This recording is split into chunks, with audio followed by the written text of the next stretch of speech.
Right, so Mark Lerner, where does this all take us? How do we see this being resolved come November based on the stars? Well, a couple of things, which is kind of radical for some of the astrology students or professionals who might be listening. I go backwards with all of this kind of stuff when I'm trying to figure out who's going to win on Election Day. I look at the inauguration, which we've been talking about, January 20th, 2009. Then we've got the Election Day, and the whole chart, everything that's going on that whole day, not one planet or anything, but the whole picture.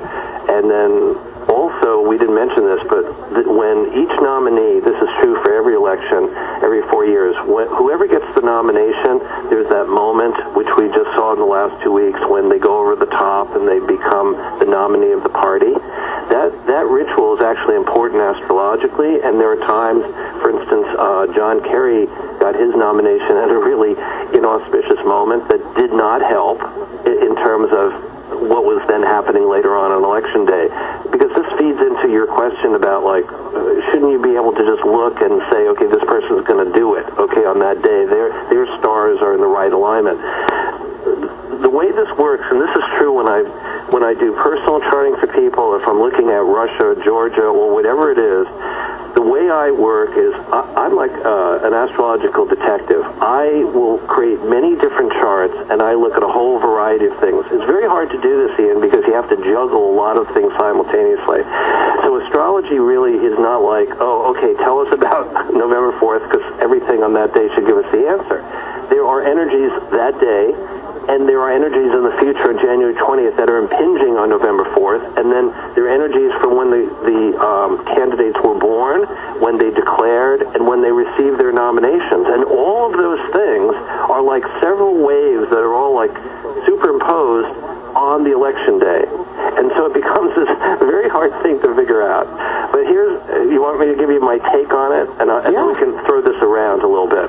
Yeah, I'm with it. Okay. Here's how this kind of shapes up. And again, this is the point that you may feel a little controversial, but we can throw it back and forth.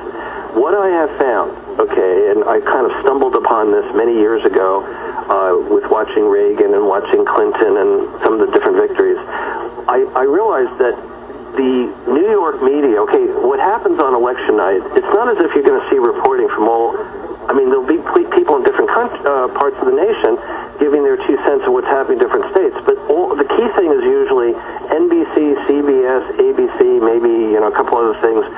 And now we have, of course, CNN. But they're all stationed on the East Coast of the United States. Will you agree with that? Okay, in other words, where they're reporting from is all Eastern time. Well, I mean, where the anchored coverage exactly. comes from. Okay. We're in a media society all over the place. So what happened was, you have to wait for the polls to close. Remember that whole controversy where Jimmy Carter, even though he was going way down to defeat by Reagan in 1980, he started complaining because they declared Reagan had won, and the people in California and Oregon and Washington were still voting. The polls hadn't closed. Right. And the East Coast media said, Ronald Reagan's the next president of the United States.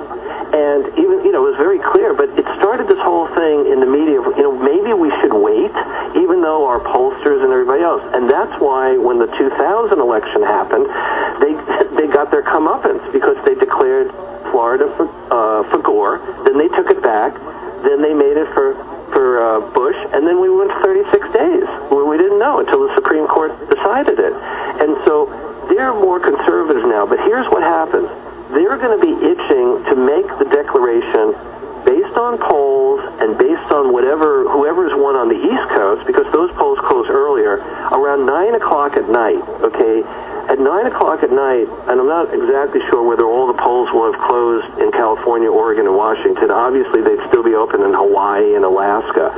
But if the election can be decided by, let's say, 9 o'clock or 10 o'clock, which has happened before, where they say, we can now announce that so-and-so has won, then that favors Barack Obama. Because the chart, and this is where astrology comes in, any moment of time can be charted. So what I stumbled upon was, in some of those elections where they were called early, approximately 9 o'clock Eastern time, you could clearly see why the person that they were announcing had won. In other words, the astrology was fitting in because of whatever I saw, one planet here, another planet there. It was a demarcation that guy had won and the other guy had lost.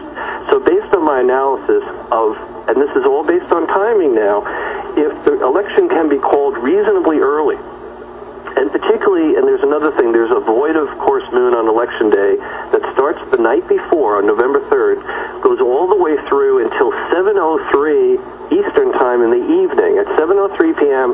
Eastern time on the election night, when people are really getting into this and going around and, coming home from whatever they did, and everybody's watching to see who won, the anchors, mostly along the East Coast, are going to be starting to tabulate everything. They're going to say, we know that these states along the East Coast and in the Midwest have all gone to this person or that person.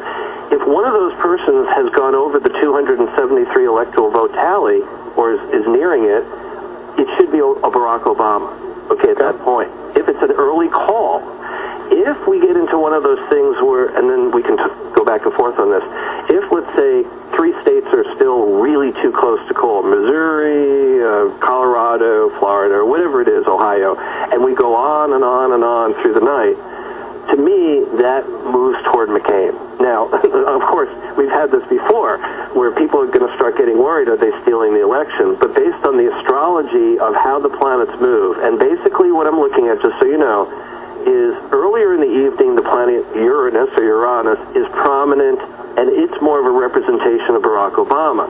Whereas later on, Saturn becomes a lot stronger as we hit toward midnight, 1 o'clock in the morning, 2 o'clock in the morning. Then the fortunes, anybody connected more to Saturn get stronger, and the Iranian forces get weaker. So everyone for Barack Obama wants an early call here, okay, or at least somewhere between, say, 9, 10, 11, maybe up to midnight. Hopefully there won't be weird stuff with voting booths and everything that are holding up the results. And if that happens, then I would say it begins to, strongly favor McCain, because then McCain would probably eke out these victories on the last 1 or 2 states. When we were doing open lines in the first hour, somebody had called in and suggested that they were convinced, and they looked at their case, their biblical interpretation said that Barack Obama is the Antichrist. Right. So I'm not agreeing. I just heard what you said. Yeah. Right. So I heard, my first thought is if he loses, then he's right there. You can show. Oh, I guess he's not the Antichrist, because if he loses, he has no power and whatever. All right. But is there anything in the charts that tells you, for example, whether or not a particular president is going to become tyrannical? Is there anything that says, well, if McCain's elected, the presidency is going to go this way or that way, or the same thing for Barack Obama? Boy, are you intuitive, because this is perfect. There's a chart that years and years ago, the biggest controversy in American mundane astrology is when was the United States born, not only the time of day, if it was July 4th of 1776 when the Declaration of Independence was signed, but other astrologers like to throw out other dates, here, there, and the other thing. It's one of the biggest controversies. However, no one can deny a certain other date, which is when George Washington took the oath of office on April 30th of 1789 in New York at around 1 o'clock in the afternoon. I call this chart the chart for presidential power. And you just brought up a very important point, Ian. This is the big reason why John McCain so much wants to be president of the United States. And this is a slam dunk. What is going on here is that when John McCain was born in late August of 1936, Saturn, the planet Saturn, which has so much to do with being at the top dog, being in charge, and potentially going overboard into being dictatorial, a tyrant, being too intense or too much of, off kilter as far as being a leader. He has Saturn exactly where Saturn was when George Washington took the oath of office. And that can only happen, that placement every 29 to 30 years shows up. So from 1789 to 1936 is, 147, whatever it is, about 5 cycles. 5 cycles of Saturn went by, and then John McCain came into the world. So he is so linked astrologically, historically, to George Washington becoming the first president. Of course, George Washington